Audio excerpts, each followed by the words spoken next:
سلام أحوات كمية لهم زي بيتي المنفساو ميديايو لو مساخم زلهو فيفن يرجع لمي كم تلمود أن أحن مهارن مدبات حيزنا لكم متينا لنا لو ما عند زعبانا زعبا قلاو ركب مس كريستوس كوينو نساي زلو عدوم كبور أبا موسى عندهم أباتي قاعد عن متاهم أدمينا أخبركم سلات متاهم لبنا مسكن حرايك أدمي مدبنا مجمالنا نشتهي طرات تكبرنا حرياني نزي مدبزي سلازا عدمكم لي نبيتي ال ميديا بلبي مسجن اسمع ابن ولدن منفس قدوسن حدا املاخ امين او يسوس قويتانا كمتي داويت نخلو هيوتي نسخا حلفو نخلو قا باخاخ ملالسي انا بلي زمر زنبره نحنا ون ني يسوس فليتنا ني يسوس ناتنا غيرنا ني يسوس كا منتي كنسبخ يسوس بعلو منفسو كمرحنا ابي هيوتنا خا زيادة كريستوساويان منتي خنكون حيلو تصقو منفسو يحابنا سبحات نابن ولدن منفس قدوسن يكون تنتقام زنبره جقا نوترو انزل عالم امين سبابن ولدن منفس قدوسن حدا املاخ امين حرايشي أباتي علالنا هنجمر كمت أقدم مزقل اسكو لو معنتي علالنا بزعبار قلاو ركب مس كريستوسيو قلاو ركب كنبل كلنا كمي مالتي مالت أب تبزح زرة كاب أبتي حبارة وطلوتينا بزح نتوكرمو اسكي بزعبار قلاو ركب زبهازلو كلمة توختبونا نوا صبو قلاو ركب كنبل كلنا مجمريا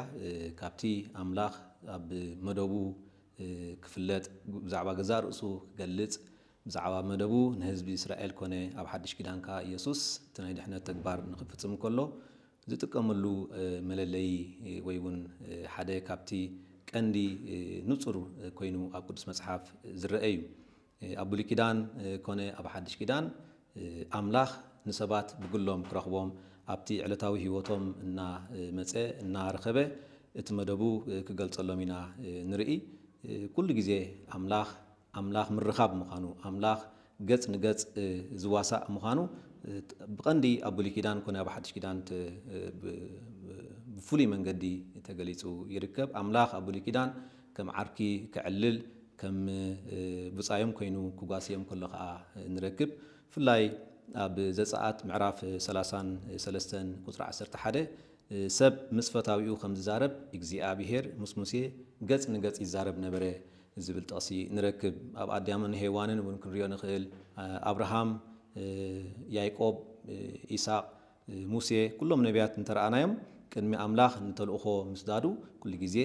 بأكل بقولو يرخبهم كم نبره نرئي يسوس ون سجانا زلبسه بزيادة بزعوا أملاخ بقربة نخزاربنا مدبو نخجلت لنا إيو بزيادة زللة يسوس ون أبطلقوا أبنريو كل جزء أوانجيل ترى أنا حومات كفوسن كله حنكسات خدوم كله عورات كريم كله لم سامات كنسون كله بأكل مسؤول يراقبوا خمس نبريو زرعنا سلزي تي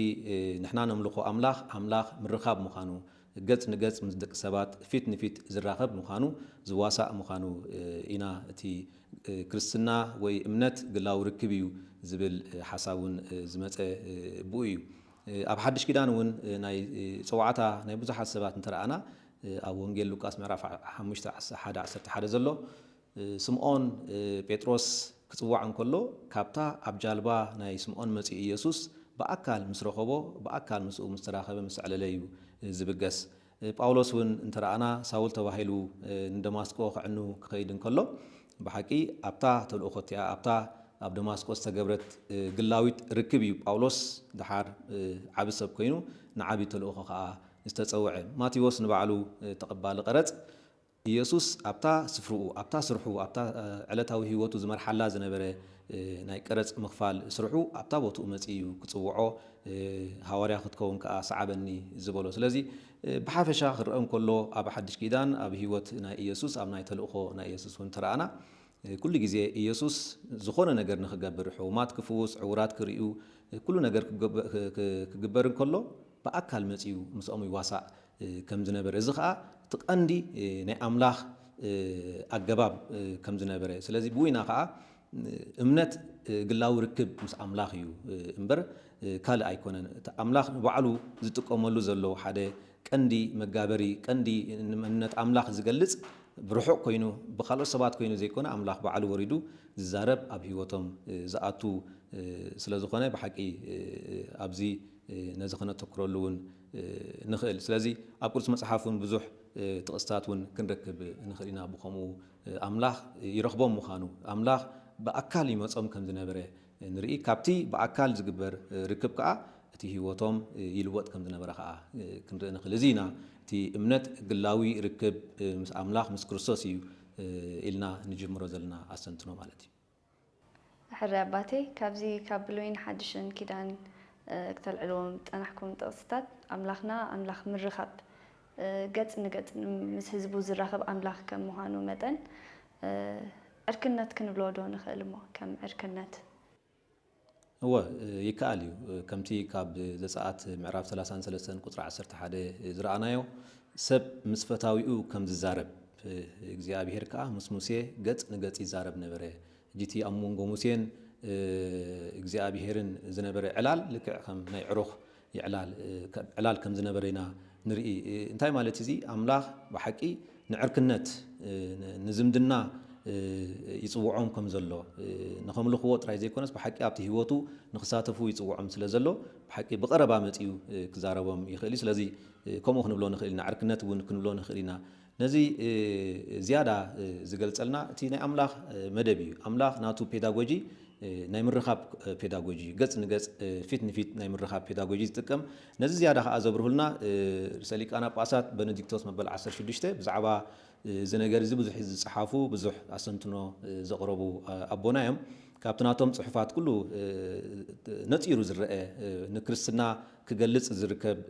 እቲ ፍሉይ ዝኾነ ኣቀራርባ እንተርኢና ከዓ እቲ ክርስትና ወይ ከዓ ኣምላኽ ናይ ክርስትና ፊት ንፊት ምስ ደቂ ሰባት ዝራኸብ ኣምላኽ ምዃኑ ኣብ ምሕዝነት ዘተኩር ኣምላኽ ምዃኑ ዝብል ኣቀራርባ እዮም ዘቕርብዎ ኣብ ኩሉ ትምህርታቶም ኣብ ኩሉ ኣሰንትኖኦም ኣብቲ ቀዳማይ ጥቕሲ ናቶም እንድሕር ርኢና ኣብቲ ኣምላኽ ፍቕሪ እዩ ትብል ዓዋዲት መልእኽቶም እንታይ ይብሉ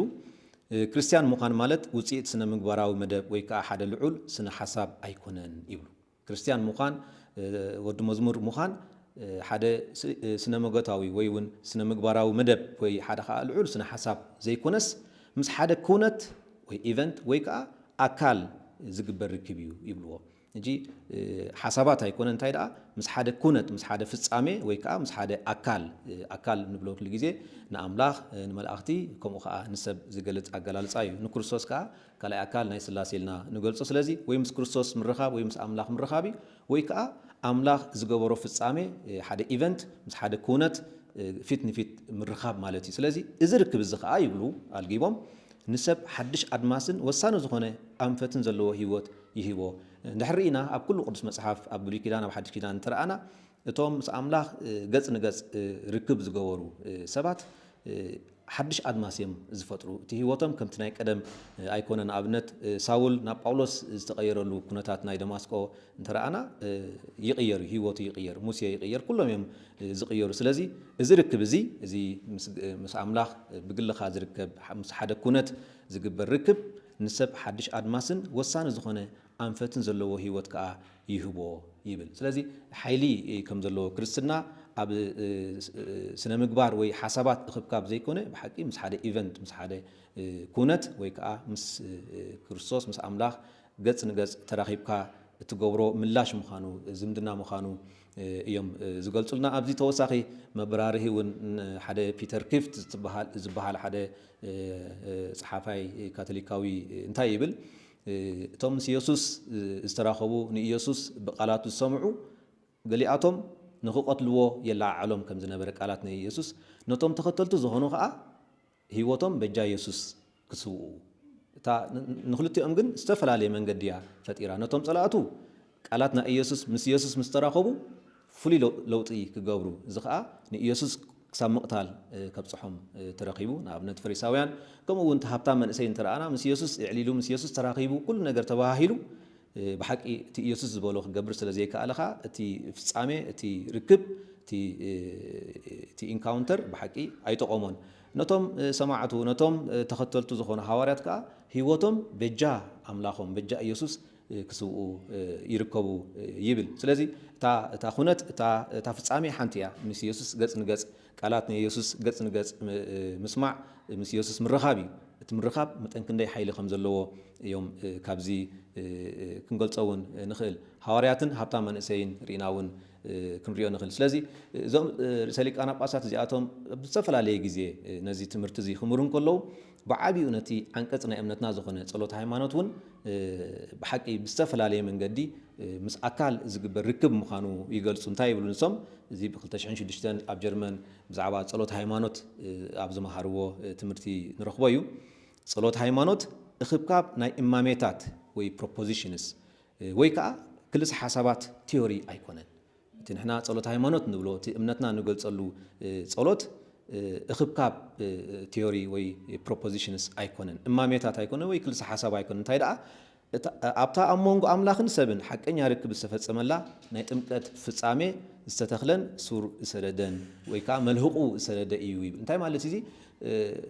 ጸሎት ሃይማኖት ብዛዕባ እምነትና ንገልጸሉ ጥራይ ኣይኮነን እንታይ ደኣ ካብ ፍጻሜ ዝብገስ ካብታ ኢየሱስ ምስ ኣምላኽ ዝተራኸበላ ኢየሱስ ኣብ ጥምቀት ናይ ዮርዳኖስ ዝተጠምቀላ ብሓቂ ኣምላኽ ምስ ሰብ ክራኸብ እንከሎ ካብኡ ዝተበገሰ ፍጻሜ እዩ ንዑ ኢና ነዘንቱ እዚ ከዓ ርክብ ምዃኑ እዮም ክገልጹልና ዝፍትኑ ርእሰ ሊቃነ ጳጳሳት መበል 16 ስለዚ ብሓፈሻ እቲ ጸሎት ሃይማኖት ኮነ እቲ ካልእ ዓንቀጽ ናይ እምነትና ተራ መግለጺ ከም ዘይኮነ እዮም ክገብሩልና ዝፍትኑ ዘለዉ ሕራይ ኣባተይ ስለዚ ካብዚ ናይ ርእሰ ሊቃነ ጳጳሳት ቤኔዲክቶስ 16 ዝበልዎ ተበጊስና ጸሎት ሃይማኖት ምስ ክርስቶስ ዝግበር ግላዊ ርክብ እምበር ንትሕዝቶታት እምነትና ጥራሕ ዝገልጽ ኣይኮነን ማለት ድዩ እወ ኩሉ ግዜ